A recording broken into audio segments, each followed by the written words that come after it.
안녕하세요. 자, 부동산공법 한중민입니다. 한 주 잘 보내셨고요. 자, 오늘이 이제 3월 2일인데 벌써 올해도 3월 달이네요. 자, 오늘까지 우리 1, 2월 과정 수업을 해서 1, 2월 과정 8주 차 이 8강 과정을 마치도록 하고요. 그리고 다음 주부터 이제 3, 4월 과정 개강을 들어가겠습니다. 자, 그리고 오늘 이제 그 강의 자료 보면은 오늘 이제 확인학습 문제도 있고요. 그리고 기본서 수정표가 올라갈 거예요. 기본서 수정표. 그래서 우리 기본서 나온 이후에 국토법이나 정비법 그리고 건축법 뭐 이런 법들이 좀 개정이 또 됐어요. 이게 항상 연말하고 연초에 이 공법에 포함되는 법들이 부동산 정책이 좀 바뀌면서 개정이 많이 됩니다. 빈번이 되니까 자, 이런 개정 사항들이 상당히 많습니다. 이게 대통령령이라든지 이런 것들이 우리 이제 법률 공부한다 그러면 법률하고 항상 대통령령, 시행령까지 같이 공부하죠. 그래서 법률이 바뀔 수도 있고 대통령령이 바뀔 수도 있는데 자, 이런 것들이 이제 상당히 좀 많아요. 그 세계 법률에서 바뀌었는데도 수정할 사항들이 상당히 많습니다. 그런데 그 지역적인 것들은 우리가 공부하면서 필요 없잖아요. 그 수업할 때 제가 말씀도 안 드리니까 헛고생할 필요 없이 자, 한 7장 정도 꼭 우리가 공부를 해야 될 사항들 그것만 제가 수정 발췌를 해가지고 수정표를 만들어 갖고 그 옆에 보충 자료 해가지고 올려드릴 거예요. 그래서 오늘 수업 보시면서 옆에 보면 보충 자료 그 기본서 수정표가 있으니까 다음 주에 우리 3, 4월 달 처음에 수업할 때 첫 주차부터 개정된 내용을 좀 공부를 해야 돼요.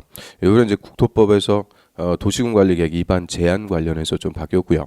그리고 정비법에서는 재건축이라든지 이런 이제 조합 설립 인가 신청 전에 동의 요건 이런 것들이 좀 바뀌었고요.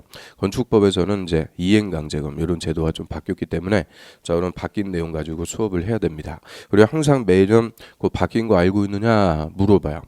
이 개정된 사항들 알고 있는지 매년 시험에 반영이 되니까 그 개정된 사항들 그 수정표 그 다음 주까지 꼭 수정 좀 해주세요. 그 숙제다 이렇게 말씀드리고요.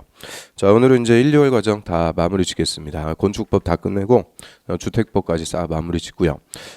오늘 확인학습 문제 먼저 한번 풀어보겠습니다.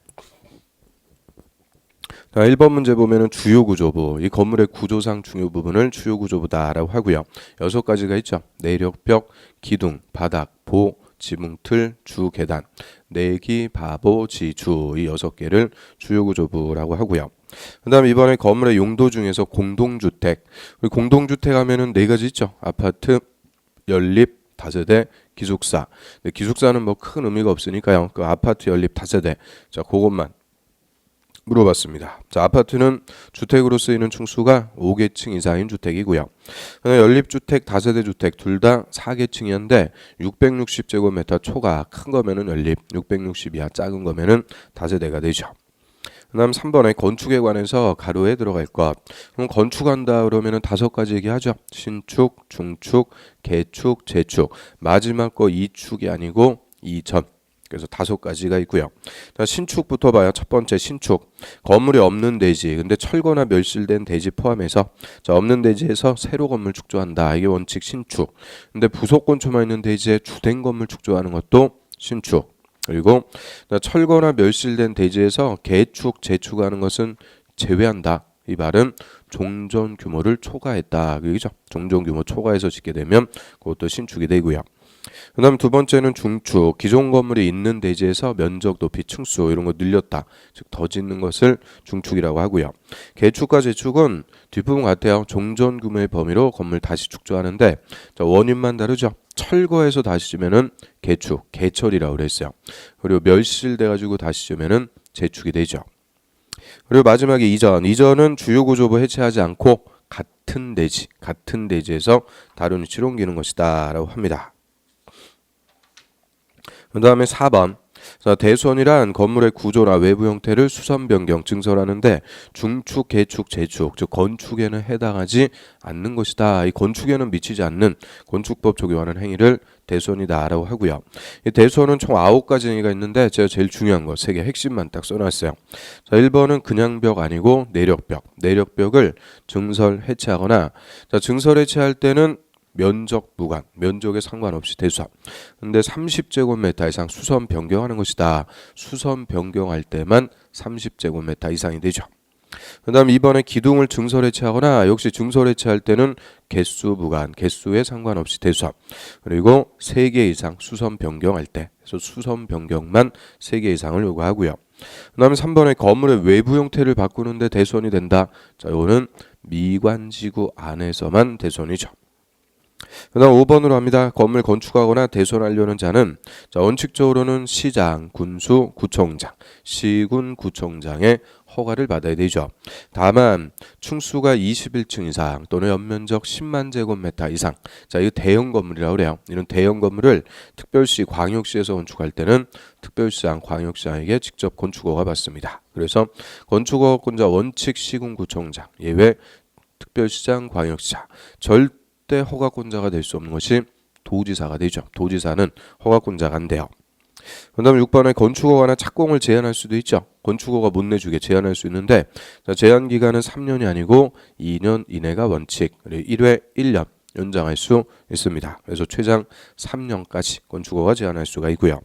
그다음 7번에 허가 대상이라 하더라도 바닥 면적 합계 85제곱미터 이내의 신축은 신고하면 허가받은 걸로 본다. 자, 건축 신고하는 것은 경미한 행위죠. 경미한 건축이나 대손을 신고하면 되는데 그 신고 대상이 첫 번째 거죠. 바닥 면적 합계 85제곱미터 이내의 신축이 틀렸죠.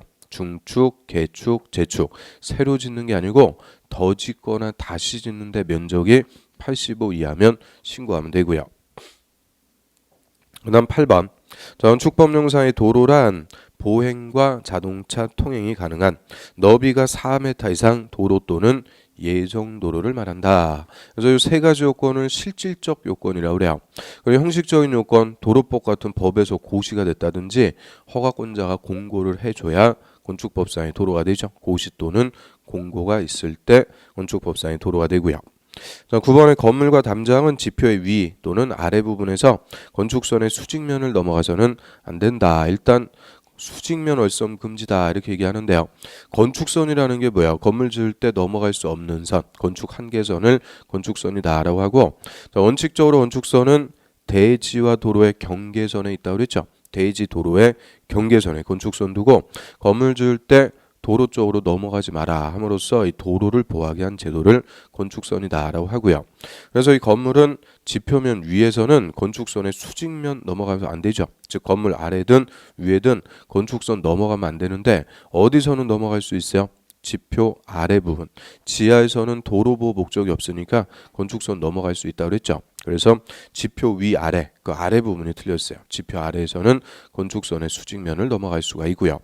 또 도로면에서 높이 4.5m 이하, 4.5m 높이까지는 차가 다니는 높이니까 문이나 창문 열고 닫을 때도 건축선 넘어가면 안 되죠. 도로 쪽으로 넘어가면 안 됩니다. 그 다음에 10번 지하층은 바닥이 지표면 아래 있는 층으로서 바닥에서 지표면까지의 평균 높이가 해당 층 높이의 2분의 1 이상인 것이다. 2분의 1 이상. 이 말의 의미는 그 층 높이의 반 이상만 지표면 아래에 있으면 지하층이다. 그 얘기죠. 그래서 우리 반지하 구조 같은 거 반지하고 반자만 딱 생각하면 돼요. 반 이상만 지표 아래에 있으면 지하층이 되죠. 자, 여기까지가 저번 주에 수업한 것들 복습해 봤고요. 자, 오늘은 교재 614페이지 보겠습니다. 기본서 614페이지에 6절 지역지구 안의 건물. 자, 이거 보죠. 그럼 이 지역지구 안의 건물을 우리가 개별 건축 제한이다라고 합니다. 개별적으로 건물의 높이 또는 크기 이런 개별적인 건축을 규제하는 파트가 되고요. 자, 한 페이지 넘겨보세요. 그 617페이지 맨 위에 봅니다. 자, 건폐율하고 용적률. 건폐율, 용적률은 다 건물의 크기 제한이다라고 하죠. 우리 이거 국토법에서 배웠어요. 용도지역별로 건폐율, 용적률의 최대한도 행위 제한할 때 배웠죠. 근데 최대한도는 국토법에 규정하는데 건폐율, 용적률의 자체는 건축법에서 규정을 하고요. 그래서 이 건축법에서는 특히 용적률 같은 거, 이 계산 문제로 한 문제씩 출제가 돼요. 그래서 대표적인 또 계산 문제로 용적률 몇 프로냐 구하셔 이렇게 물어보죠. 그래서 의의부터 다시 한번 볼게요. 자, 건폐율이란 대지 면적에 대한 건축 면적의 비율이라고 그러죠. 대지 면적에 대한 건축 면적의 비율. 우리 공식으로 하면 어떻게 돼요? 건축 면적 나누기 대지 면적 곱하기 100. 그래서 건대, 아글자 따고 건대 이렇게 애우라고 그랬고요. 그럼 건폐율을 줄이면 뭐가 줄어들게 돼요? 건축 면적, 건물의 수평 면적을 규제하는 것이 건폐율이다. 그럼 이런 건폐율의 최대 한도는 국토법 기준에 따른다. 아주 용도지역별 최대 한도에 따르는데 다만 이 법에서 기준을 완화 동그라미, 강화 동그라미 하도록 하면 그에 따릅니다. 또 밑에 용적률. 자, 용적률이란 대지 면적에 대한 연면적의 비율을 얘기합니다. 대지 면적에 대한 연면적의 비율. 그래서 공식으로 하면 연면적 나누기 대지 면적 곱하기 100. 아글자 따면 연대가 되죠. 연대. 연면적 나누기 대지 면적 곱하기 100. 그럼 용적률을 줄이면 뭐가 줄어들게 돼요? 연면적이 줄어드는 거죠. 우리 연면적이라는 것의 의미는 각층 바닥 면적 합계. 연면적이 줄면은 충수가 줄어들 수밖에 없는 거죠. 그래서 충수, 높이 같은 건물의 입체 크기를 제한하는 것을 용적률이다라고 하고요. 자, 이런 용적률 최대 한도도 역시 국토법 기준에 따릅니다. 그런데 다만 건축법으로 완화 동그라미, 강화 동그라미 하도록 하면 그에 따른다. 그러니까 원칙 건폐율 용적률 최대 한도는 국토법에 따르되 건축법으로 강화도 할 수 있고 완화도 할 수 있다 그 얘기죠. 그래서 이것도 다 기출로 물어본 거예요. 건폐율 용적률 건축법으로 강화는 할 수 있지만 완화는 할 수 없다. 그럼 틀려요. 강화 또는 완화 다 가능하고요. 우리 대표적으로 건축법에서 용적률 완화해줘라 하는 거 배운 거 있죠. 공개공지. 공개공지 설치하면은 용적률 1.2배까지 완화해 주도록 하죠. 이런 건축법으로 강화 완화 다 가능합니다. 그 다음 그 밑에 보세요. 건물의 면적, 높이 등의 산정 방법. 자, 얘는 별표. 그럼 이 건폐로 용적률 계산하기 위해서는 각종의 면적들, 대지 면적, 건축 면적, 연면적 이런 면적의 개념부터 알아야 되죠. 그래서 면적은 어떻게 산정할 거냐 그 기준이고요. 자, 이거 가장 기본적인 거기 때문에 시험에서 매년 출제한다 이렇게 생각하시면 돼요. 면적과 충수, 높이의 산정 이거는 뭐 무조건 출제하는 핵심 논점입니다. 그럼 면적이라고 할 때는 네 가지가 있어요. 자, 먼저 첫 번째 대지 면적. 대지 건물 짓는 땅이죠. 대지의 면적은 대지의 수평 투영 면적으로 한다. 그 수평 투영 면적이다 이렇게 써놨는데 쉽게 얘기하면 수평 면적, 평면적을 얘기해요. 그래서 대지의 수평 투영 면적. 자, 우리 이제 빛을 비췄을 때 밑에 그림자가 지는 것을 투영이라고 그래. 그림자 영자 써갖고 그래서 그림자 면적은 다 수평이죠. 그래서 수평 투영 면적은 쉽게 생각하시면 수평 면적. 수평 면적이다라고 하고요. 그럼 예를 들어 가지고 이제 경사가 이렇게 져 있는 땅이 있다 그래요. 자, 여기다 건물을 이렇게 반듯하게 지을 수가 있어요. 그럼 건물 건축했다. 자, 이때 이 건물의 대지 면적을 구하시오라고 할 때는 이 경사제 면적, 입체 면적으로 구하는 게 아니고요. 자, 수평 면적이죠. 대지의 수평 면적으로 대지 면적을 계산을 하게 돼요. 그럼 당연히 이 경사제 면적이 더 넓은 건데 이거를 살려줄 수가 없어요. 이유는 우리 건축법에서 대지는 지적법에서 구획되는 필지가 단위라고 그랬죠. 필지가 기준인데 그럼 지적법 시간에 자 필지 우리나라 지적 체계는 수평 지적 체계다 이렇게 배웠을 거예요. 수평 지적 2차원 지적이기 때문에 자 이런 입체 면적을 아직 살려줄 수가 없어요. 입체 면적이 아니고 수평 면적으로 대지 면적을 산정하도록 합니다. 그래서 수평 지적 체계이기 때문에 대지 면적도 수평 면적이다 이렇게 딱 정리하면 되고요.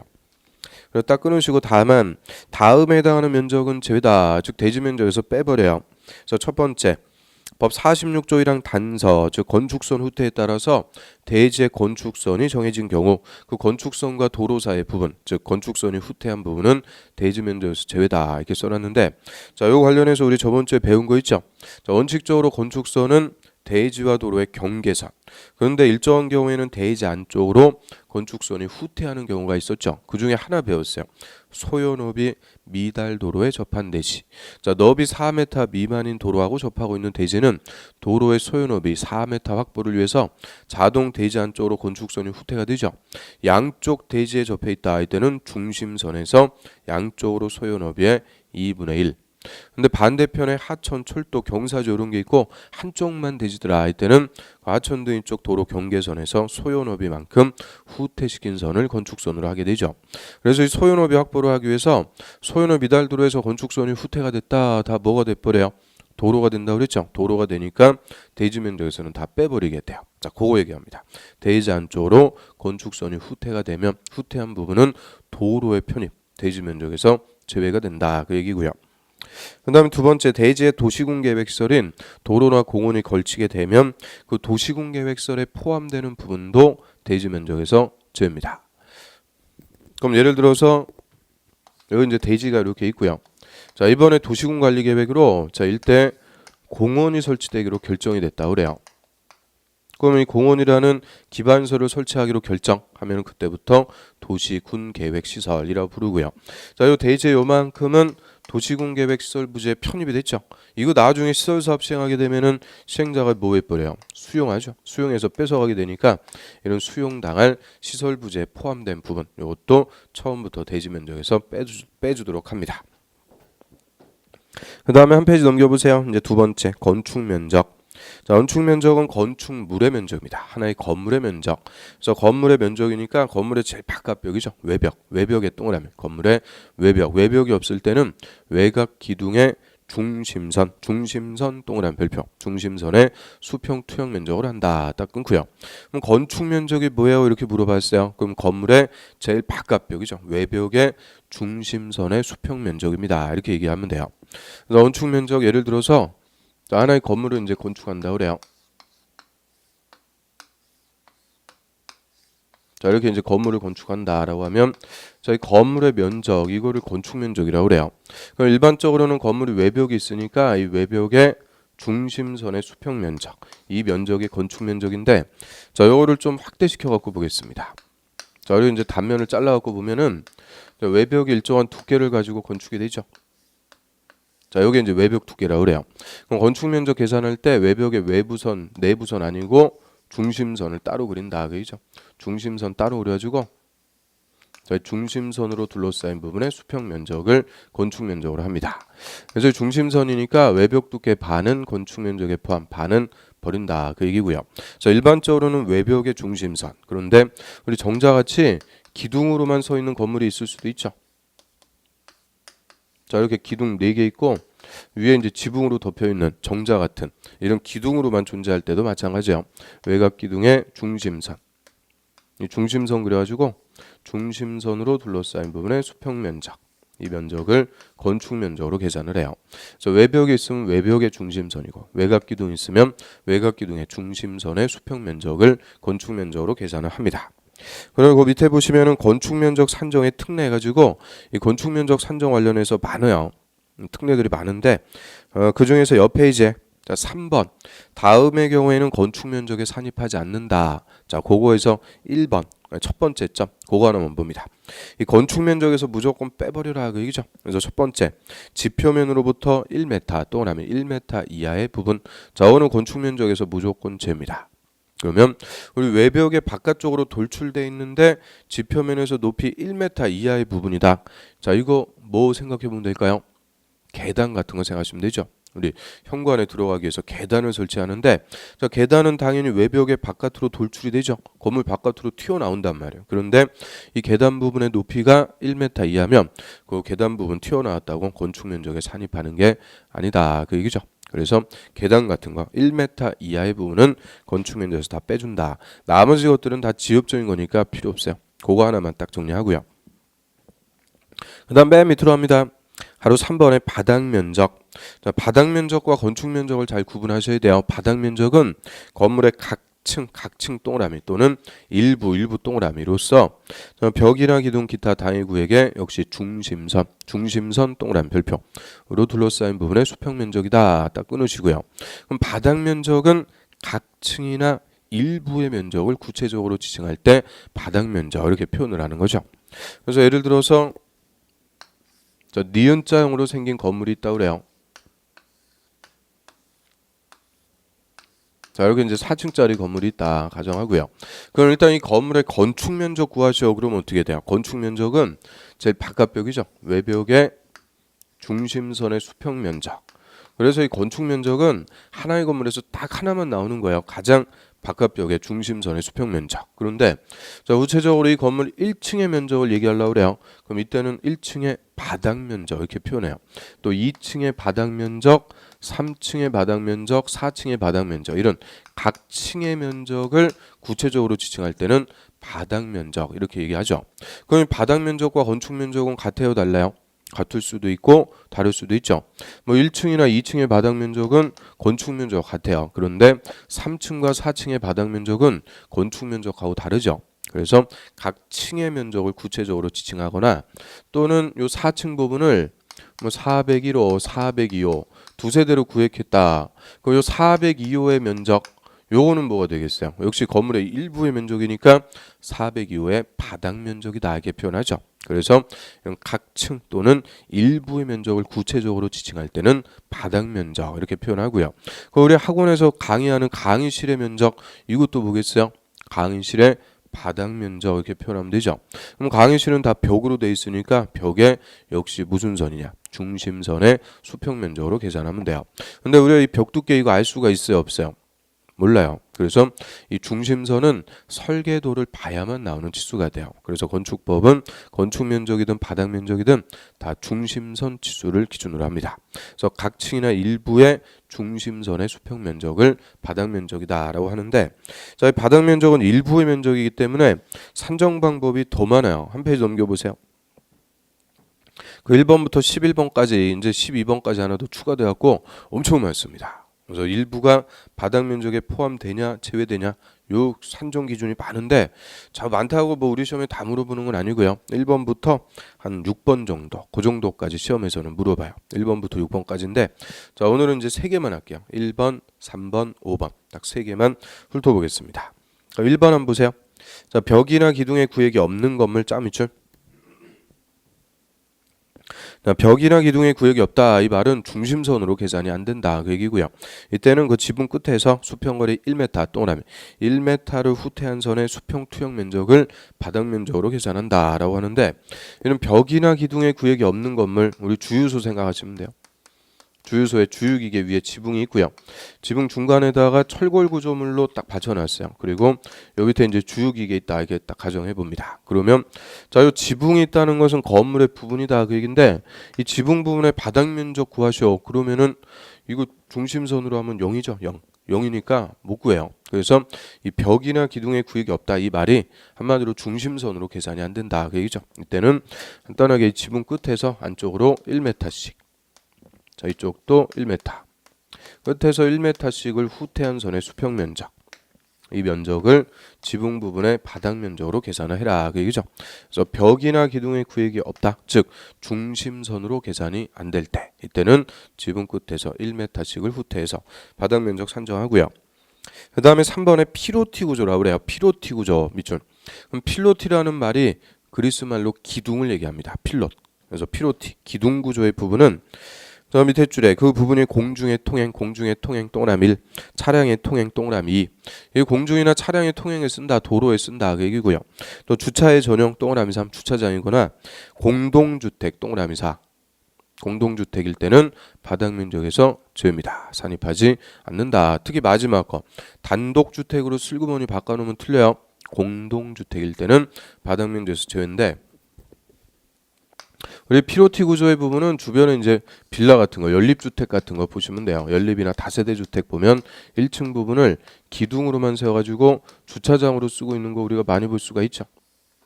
자, 이런 기둥으로만 서 있기 때문에 벽면적 2분의 이상 공간으로 된 구조, 즉 기둥 구조를 피로티 구조다라고 하고요. 자, 이런 피로티 구조의 부분은 4가지로 쓰면은 지금 바닥 면적에서 빼준다 그 얘기죠. 공중의 통행, 차량의 통행, 주차장, 공동주택일 때, 이때는 이 피로티 구조의 부분은 바닥 면적 다 빼줘요. 면적에서 없는 걸로 봐준다 그 얘기고요. 그 다음 5번 하나 더 볼게요.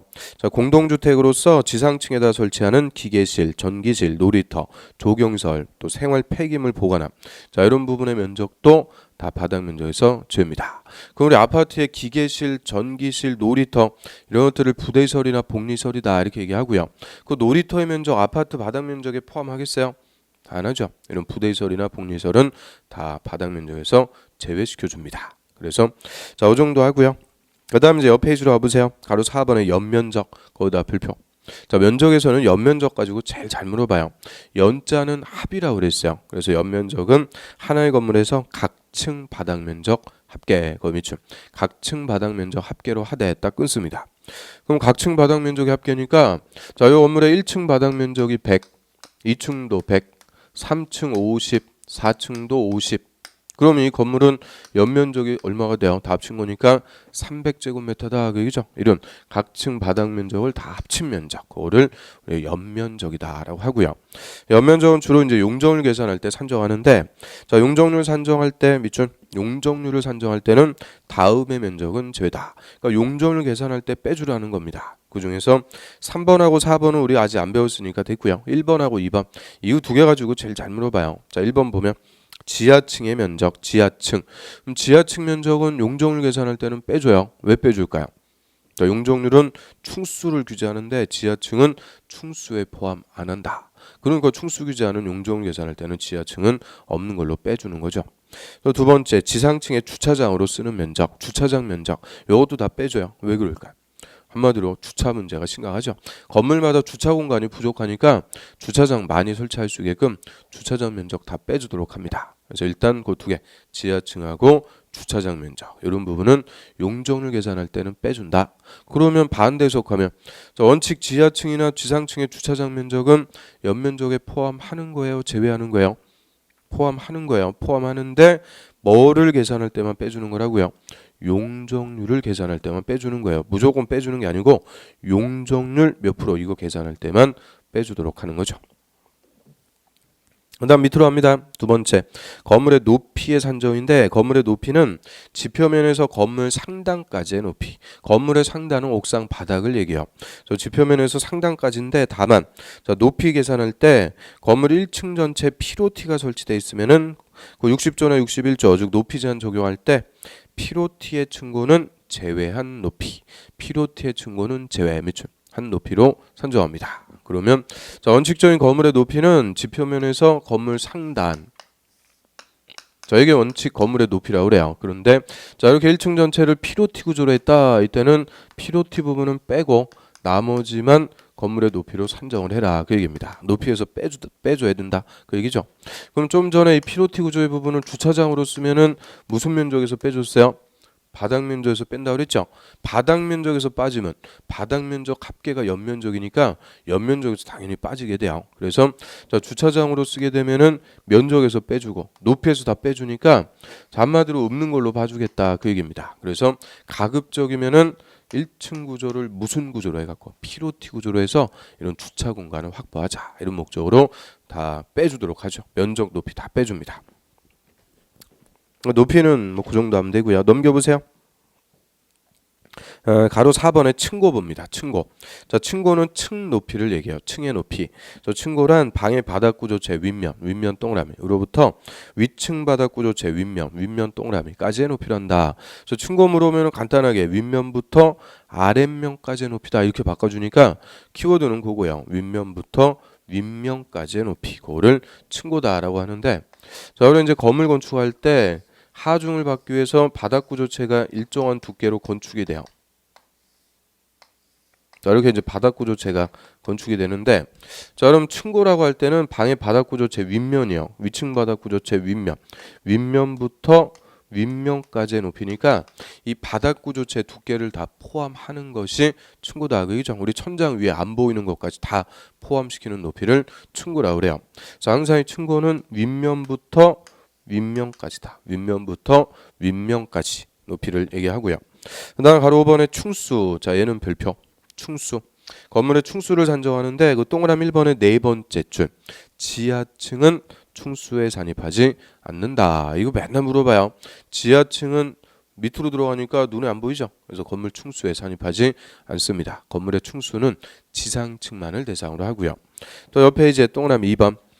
층의 구분이 명확하지 않은 건물. 자, 일반적인 건물은 바깥에 유리창이 있어가지고 우리가 밖에서 몇 층짜리다 세어볼 수가 있는데, 저 높은데 층의 구분이 없다, 유리창이 없어요. 이거 어떤 거 생각해보면 될까요? 잠실 야구장 같은 거, 야구장이나 월드컵 경기장 이런 거 보면 저 높은데 유리창 없죠. 층의 구분이 없단 말이에요. 이때는 높이 4m, 동그라미 4m마다 하나의 층으로 산정을 하도록 합니다. 그래서 건축법에서는 한 층의 높이를 4m로 잡는다, 이렇게 생각하시면 되고요. 그 다음 동그라미 3번. 건물이 부분에 따라 층수가 달라요. 이때는 가장 많은 층수가 그 건물의 충수가 됩니다. 그럼 이 건물처럼 자, 요 부분은 2층이고 요 부분은 4층. 그럼 이 건물은 몇 층짜리 건물이 돼요? 4층짜리 건물이 되는 거죠. 그래서 평균 충수로 한다 이런 거 없어요. 가장 많은 충수가 그 건물의 충수가 됩니다. 자, 이 정도 하고요. 그 다음 거 밑으로 갑니다. 네 번째, 대지 분할 제한. 그럼 건물이 있는 땅을 대지다라고 하고요. 이 대지가 너무 좁아지면 협소해지면은 그 위에 있는 건물의 이용 가치 효용이 뚝 떨어져요. 그래서 건축법에서 대지의 최소 면적 기준을 정해주고 있고요. 자, 이게 1번입니다. 대지 분할 제한이다라고 해서 자, 여기다 별표 치시고요.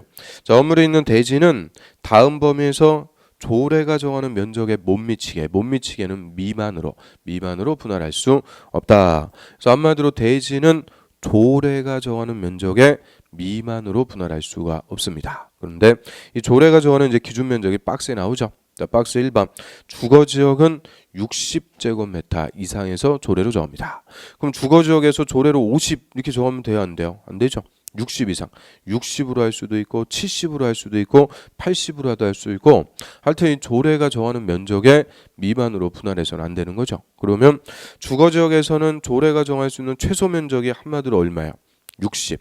그래서 결론입니다. 주거지역의 대지는 절대 60제곱미터 미만으로 분할할 수 없습니다. 최소 면적이 60이요. 그럼 마찬가지예요. 상업지역과 공업지역은 150제곱미터 이상에서 조례로 정해라고 그랬죠. 그럼 조례가 정하는 최소 면적이 얼마가 돼요? 150.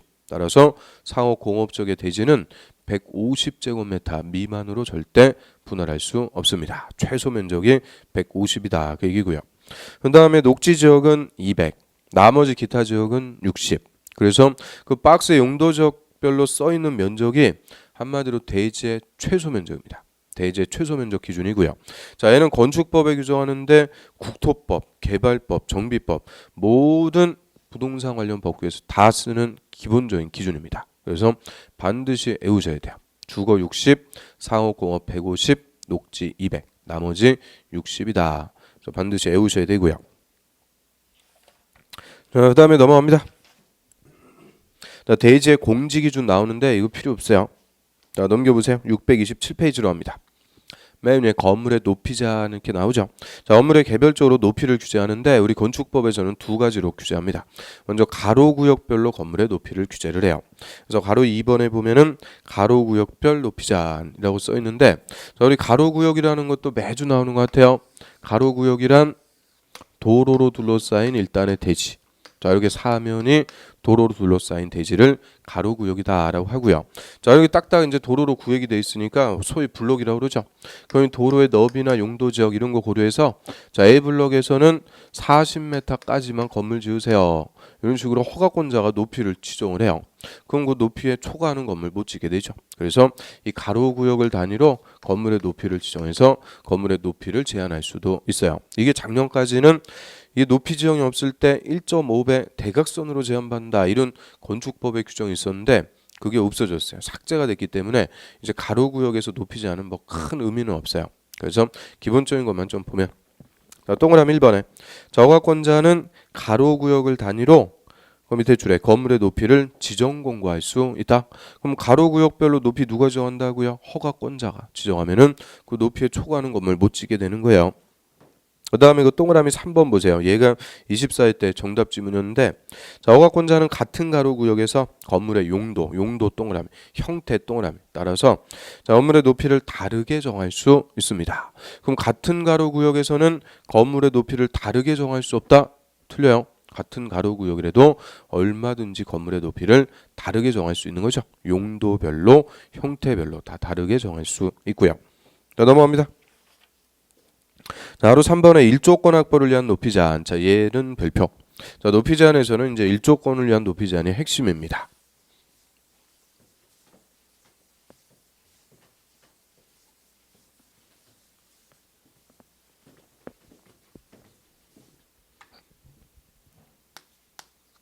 그럼 1조 등의 확보를 위한 높이 제한이다라고 하는데 우리 1조권이라는 것은 쉽게 얘기해서 햇빛 받는 권리를 얘기하죠.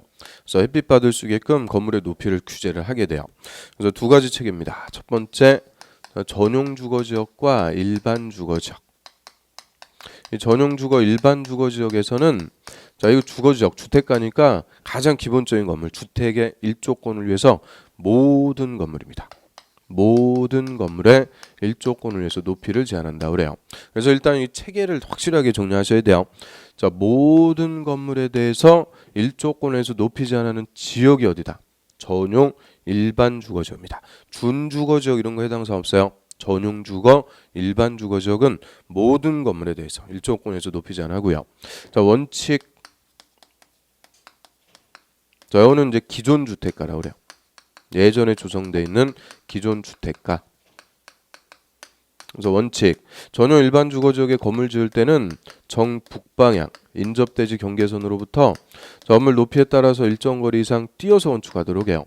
그 띄어서 짓는 것을 이격시킨다 그래요. 이격, 격리, 똑같은 말, 이격, 띄어야 된다. 이거를 이격시킨다라고 하고요. 북쪽으로부터 띄어야 되는데 얼마 띄는 거냐? 건물의 높이가 9m 이하인 부분일 때는 그 높이에 1.5m 이상 띄워줘야 되고요. 그 다음에 건물의 높이가 9m를 초과하는 부분이다. 이때는 그 높이의 2분의 이상. 자, 북쪽으로부터 띄어서 짓는 것을 원칙으로 합니다. 그럼 예전에 이제 조성되어 있는 기존 주택가라고 그래요. 자, 1번 대지, 2번 대지, 3번 대지. 자, 일반 주거지역 가정합니다. 그리고 이쪽이 남쪽이고요. 이쪽이 북쪽이다. 그럼 당연히 남쪽에서 해가 떠가지고 이제 비치게 되죠. 그러니까 옛날에 우리 60년, 70년 당시에 주택가 조성할 때는 뭐 건물 그닥 높지 않아요. 한 3층 집 이런 것들을 자, 북쪽에다 붙여갖고 짓는 거예요. 북쪽에다 붙여갖고 다 지어놨어요. 그리고 창문을 이쪽으로 해가지고 남향의 건물 확보 이런 식으로 예전에 조성되어 있는 기존 주택가는 건물 자체가 다 북쪽으로 다 붙여가지고 건축이 돼 있어요. 남향의 건물을 짓기 위해서. 그런데 이번 대지의 건물이 너무 오래돼가지고 철거해요. 철거하고 새로 짓는데 북쪽에다 붙여가지고 높게 지어버렸다. 그러면은 이 건물 때문에 북쪽 대지 건물 즉 주택의 일조권 다 침해되죠. 그래서 이런 기존 주택가에서는 의무적으로 북쪽으로부터 띄어갖고 짓도록 함으로써 이 북쪽 대지 일조권을 침해하지 않도록 합니다. 즉 타인의 일조권을 침해하지 않도록 하는 거죠. 그럼 이게 정북방 인접대지 경계선이다라고 하면은 건물의 높이가 9m 이하인 부분. 그럼 9m 이하면은 일조권 침해할 여지도 별로 없어요. 그래서 예의상 1.5m 이상 띄워주도록 하고요. 9m를 초과하는 높이다. 이때는 그 높이의 2분의 이상입니다. 2분의 이상을 북쪽으로부터 띄도록 해요.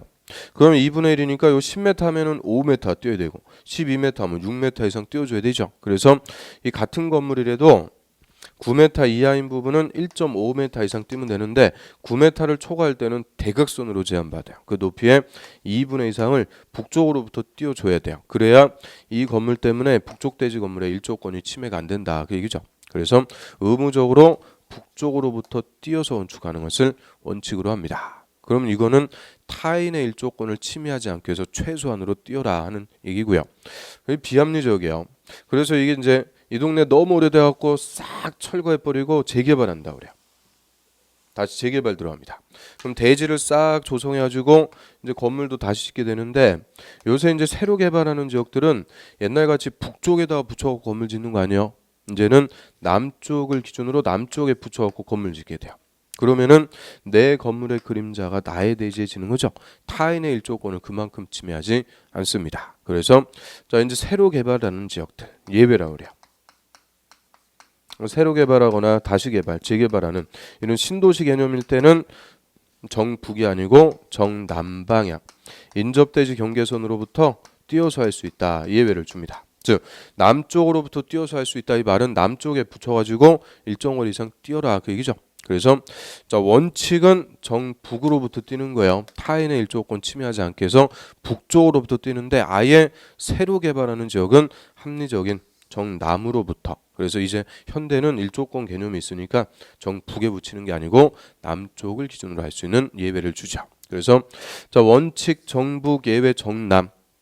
그럼 이거 지금 무슨 지역일 때요? 전용 일반 주거. 이거를 놓치면 안 돼요. 전용 일반 주거 지역에서 자 모든 건물은 원칙은 정북으로부터 뛰는데 아예 새로 개발하는 지역 같은 경우에는 정남으로부터 뛰어서 할 수 있다. 그 얘기죠.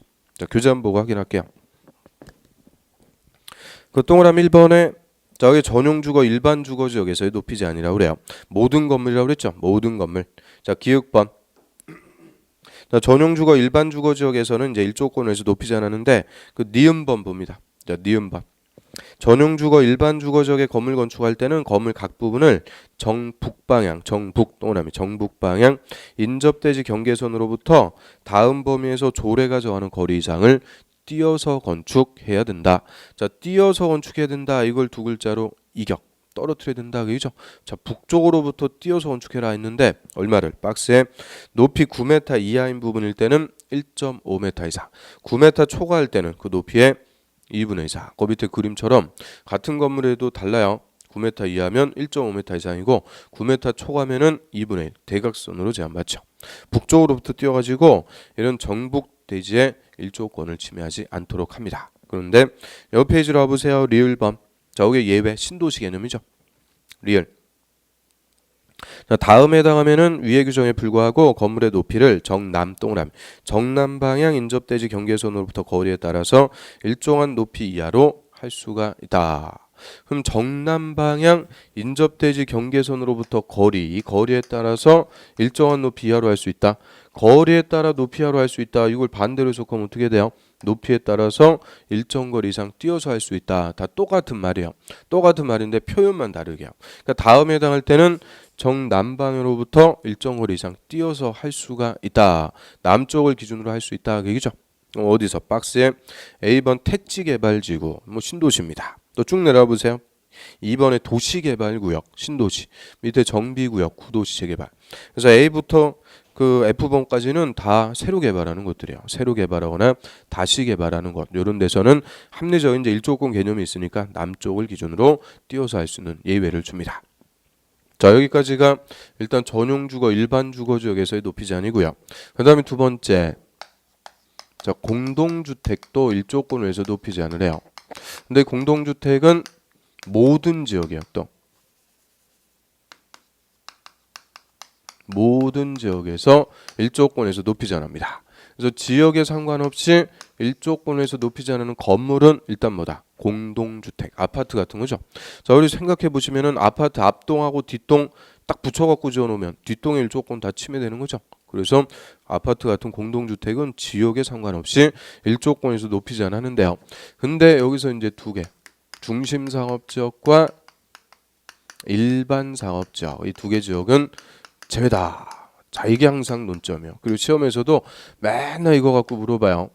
그래서 중심상업지역과 일반상업지역은 공동주택의 일조권에는 높이 제한 적용하지 않습니다. 왜 그럴까요? 중심상업, 일반상업지역은 도심이나 부도심, 강남, 종로 이런 데죠. 땅값 비싸니까 토지를 고도로 이용하는 게 우선이요. 건폐율 용적률 제일 많이 줘서 건물을 크고 높게 짓는 게 우선, 일조권은 후퇴합니다. 그래서 이 토지의 고도 이용이 우선인 이 두 개죠. 중심, 일반 상업 지역에서는 공동주택에 높이 제한 적용하지 않습니다. 그래서 이 두 개를 제외한 나머지 모든 지역에서 공동주택은 일조권에서 높이 제한 받아요. 채광 방향 인접대지 경계선까지 거리에 의한 높이 제한이 있고요. 같은 대지에서 두 동 간의 거리, 이웃하고 있는 동을 인동거리라고 그래요. 인동거리에 의한 높이 제한. 두 가지 몇 배 이렇게 들어가는데 그거 우리 시험에서 물어본 적 없어요. 괜히 머리 아프게 그것까지 지금 볼 필요 없고요. 자, 공동주택 일조권에서 높이 제한하는데 무슨 지역만 제외라고요? 중심, 일반 상업지역. 이 두 개 지역은 제외다. 그 정도만 정리합니다. 그래서 공동주택 한번 보세요. 동그라미 2번. 자, 다음에 해당하는 공동주택인데 하루에 일반 상업, 중심 상업 지역에 건축하는 것은 제외. 밑줄 별표. 그래서 이 두 개 지역을 제외한 모든 지역에서 공동주택은 채광이 다른 말로 일조, 똑같은 말이죠. 일조권 확보를 위해서 자, 일정한 높이 이하로 해야 된다. 이 높이 제한 받는데 그 박스의 기역번은 채광 방향 인접대지 경계선까지 거리한 높이자. 두 번째는 같은 대지에서 인동거리한 높이자이라고 합니다. 이것들은 이제 나중에 와서 보면 돼요. 그 다음 한 페이지 넘겨보세요. 자, 박스 밑에 동그라미 3번 배제. 자, 2층 이하로서 2층 동그라미 이하로서니까 엔드입니다. 고 높이도 8m 동그라미 이하인 건물은 조례가 정하는 바에 따라서 61조 1항부터 3항까지의 규정. 이게 한마디로 일조권을 위한 높이 제한입니다. 일조권을 위한 높이 제한을 적용하지 아니할 수 있다. 그럼 낮은 거면은 뭐 일조권 적용할 필요가 없는 거죠. 그래서 2층 이하 또는이 아니요. 그 또는으로 바꿔주면 틀려. 2층 이하로서 높이 8m 이하인 건물일 때는 1조건을 위해서 높이 제한을 적용하지 않을 수가 있죠. 자, 이 정도 하고요. 그래서 옆 페이지에 보면은 그 7절 특별건축구역 나옵니다. 특별건축구역. 그럼 특별건축구역의 지정의 한번 보세요. 특별건축구역이란 조화롭고 창의적인 건물, 이게 한마디로 멋진 건물이에요. 디자인이 참신한 멋진 건물의 건축을 통해서 도시 경관도 창출하고 건설 기술의 수준 향상 뭐 이런 것들 도모하기 위해서 이 법이나 관계법령의 일부 규정을 적용하지 않거나 적용 배제한다 그러죠. 배제하거나 완화 통합 적용하기 위해서 특별히 정하는 구역이다. 자, 이게 특별건축구역인데 그 한마디로 목적은 뭐예요? 멋진 건물 지으려고 지정하는 거죠. 이게 이제 획일적인 건축 기준. 뭐 우리 좀 전에 봤던 높이장 같은 거 있죠. 이런 거 일률적으로 적용하면 건물이 네모 반듯반듯하게 성냥갑식으로 또는 이렇게 잘려가지고 이런 식으로 보기 싫게 건축이 되니까 이런 이제 건물 좀 멋진 거, 디자인이 참신한 멋진 건물 짓기 위해서 획일적인 건축법의 규정을 적용 안 하거나 또는 완화해 주거나 또는 통합해서 적용해보자. 그래서 특별히 정하는 구역을 특별건축구역이다라고 하고요. 자, 한 페이지 넘겨보세요. 지정권자 가로 1번에 자, 국토부 장관 또는 시도지사는 짜미춘 다음 구분에 따라서 밑에 특별건축구역 지정할 수 있다. 그래서 지정권자는 국토부 장관 또는 시도지사입니다. 특히 종전까지는 국토부 장관만 지정했는데 이제 시도지사도 다 지정을 할 수가 있죠. 어디에 지정하는지 박스 1번. 국토부 장관이 지정하는 경우 기획 국가가 국제 행사를 개최하는 도시나 지역의 사업구역. 이거 평창 동계올림픽 이런 거 하기 위해서 건물 멋진 거 짓는 거죠. 주 경기장 막 멋진 거 이런 거 짓기 위해서 국토부 장관이 지정할 수 있고요. 또 니은번의 관계법령에 따른 국가 정책사업, 국책사업 하면서 또 국토부 장관이 지정할 수도 있어요. 그래서 A번의 행정중심 복합도시는 세종시. 이런 세종시 개발하면서 건물 뭐 정부종합청사 이런 거 멋지게 지을 필요가 있다. 국토부 장관이 지정하고요. 혁신도시도 있고 쭉 내려와 보세요. 밑에 F번 도시개발구역 밑줄. 자, 도시개발구역은 신도시개발이죠. 우리 개발법에서 도시개발구역 국토부 장관 지정권자 돼야 안 돼요? 되죠. 국토부 장관도 도시개발구역 지정할 수 있어요. 그럼 개발구역 지정하면서 개발구역에 국토부 장관이 특별건축구역도 지정할 수 있는 거죠. 그 다음에 두 번째로 합니다. 시도지사가 지정하는 경우 지자체가 국제행사를 개최하는 도시나 지역이거나 또는 니은번에 뭐 A번 경제자유구역 뭐 등등 있어요. 근데 쭉 내려와 보세요. 자, C번 정비구역 밑줄. 그 밑에 D번의 도시개발구역 밑줄. 그럼 도시개발구역은 원칙적으로 지정권자 누구예요? 시도지사. 그래서 시도지사가 도시개발구역 지정하면서 특별건축구역도 지정할 수 있고요. 논점은 정비구역이죠. 자, 우리 정비법에서 배웠던 정비구역. 자, 요거는 국토부 장관이 지정할 수 있어요, 없어요? 없습니다. 이 정비사업은 국책사업이라는 게 없기 때문에 절대 정비구역은 국토부 장관은 지정권자가 되지 않는다. 원칙 시도지사가 지정하는 거죠. 그러니까 이 정비구역 시도지사가 지정하면서 특별건축구역도 지정할 수가 있는데 국토부 장관은 정비구역에 특별건축구역 지정할 수 있다, 없다? 없어요. 국토부 장관은 정비구역의 지정권자가 아니니까 특별건축구역도 지정할 수 없습니다. 그래서 이 정비구역, 요게 논점이 돼요. 정비구역은 국토부 장관은 특별건축구역을 지정할 수 없고 시도지사만 지정할 수가 있는 거죠. 근데 옆 페이지로 와보세요. 근데 가로 2번에 지정금지. 다음에 해당하는 지역 등에는 특별건축구역 지정할 수 없다. 그래서 박스에 보면은 5가지가 나오죠. 1번 개발 제한구역 개자의 동그라미. 자, 요 소위 그린벨트 개발 못하는 용도 구역이죠. 두 번째는 자연공원 자자의 동그라미. 자연공원은 국립공원 생각하시면 돼요. 설악산, 지리산, 국립공원 이런 거고요. 3번의 도로법에 따른 접도구역 접자 동그라미. 접도구역은 말 그대로 도로에 접해서 지정하는 구역이죠. 이거는 도로 부지 미리 지정하는 거예요. 그 지역이 개발되면 나중에 도로 설치하기 위해서 도로 부지를 미리 지정합니다. 그럼 이 도로가 될 곳이니까 접도구역에서는 건물 건축하고 이런 거 다 금지해요. 개발 못하게 합니다. 접도구역. 또 4번의 보전산지 보자의 동그라미. 보전산지는 백두대간의 산줄기다 이렇게 생각하면 되고요. 그 다음 5번의 군사시설 보호구역 군자 동그라미. 그래서 동그라미 친 거 5개 그대로 읽어보면 계자접보군. 계자접보군 5개니까 하나만 딱 바꿔놓으면 바로 문제예요. 그래서 계자접보군 이거 의미가 뭐예요? 개발 못하는 곳. 건물도 못 지니까 특별건축구역도 지정할 수 없습니다. 그 다음에 636페이지로 와보세요. 두 페이지 넘기셔갖고 자, 맨 밑에 가로 2번에 해제봅니다. 특별건축구역 해제. 자, 국토부 장관이나 시도지사는 다음에 해당할 때는 특별건축구역 전부나 일부의 지정을 해제해버릴 수가 있다. 해제할 수 있는데 박스에 그 네 가지 사유가 있죠. 그 중에 1번 뭐 요청하거나 2번 거짓말로 지정받았다. 이런 거야 읽어보면 당연한 거고요. 항상 논점은 3번이에요. 특별건축구역 지정한 날부터 5년 동그라미 5년 내 그 지정 목적에 부합하는 멋진 건물 착공이 이루어지지 않는 경우 아니 멋진 건물 지어봐라 해서 지정했는데 5년이 지날 때까지 착공도 안 해요. 꿈 안 짓는 거니까 해제해버릴 수가 있죠. 그래서 5년 내 착공 안 했을 때 그럼 우리 건축법에서는 건축허가 받았다 신고했다 다 몇 년 내 착수? 1년이요. 1년 내 착수인데 특별건축구역은 지금 착수기간을 몇 년 줘요? 5년 줍니다. 5년. 왜 5년일까요? 특별하니까 5년이죠. 특별하니까 5글자니까 5년. 그래서 특별건축구역은 특별하니까 5년입니다. 5년 내 착공 안 하면 해제해버릴 수가 있다. 자, 이 정도 하고요. 좀 쉬었다가 이어서 보겠습니다.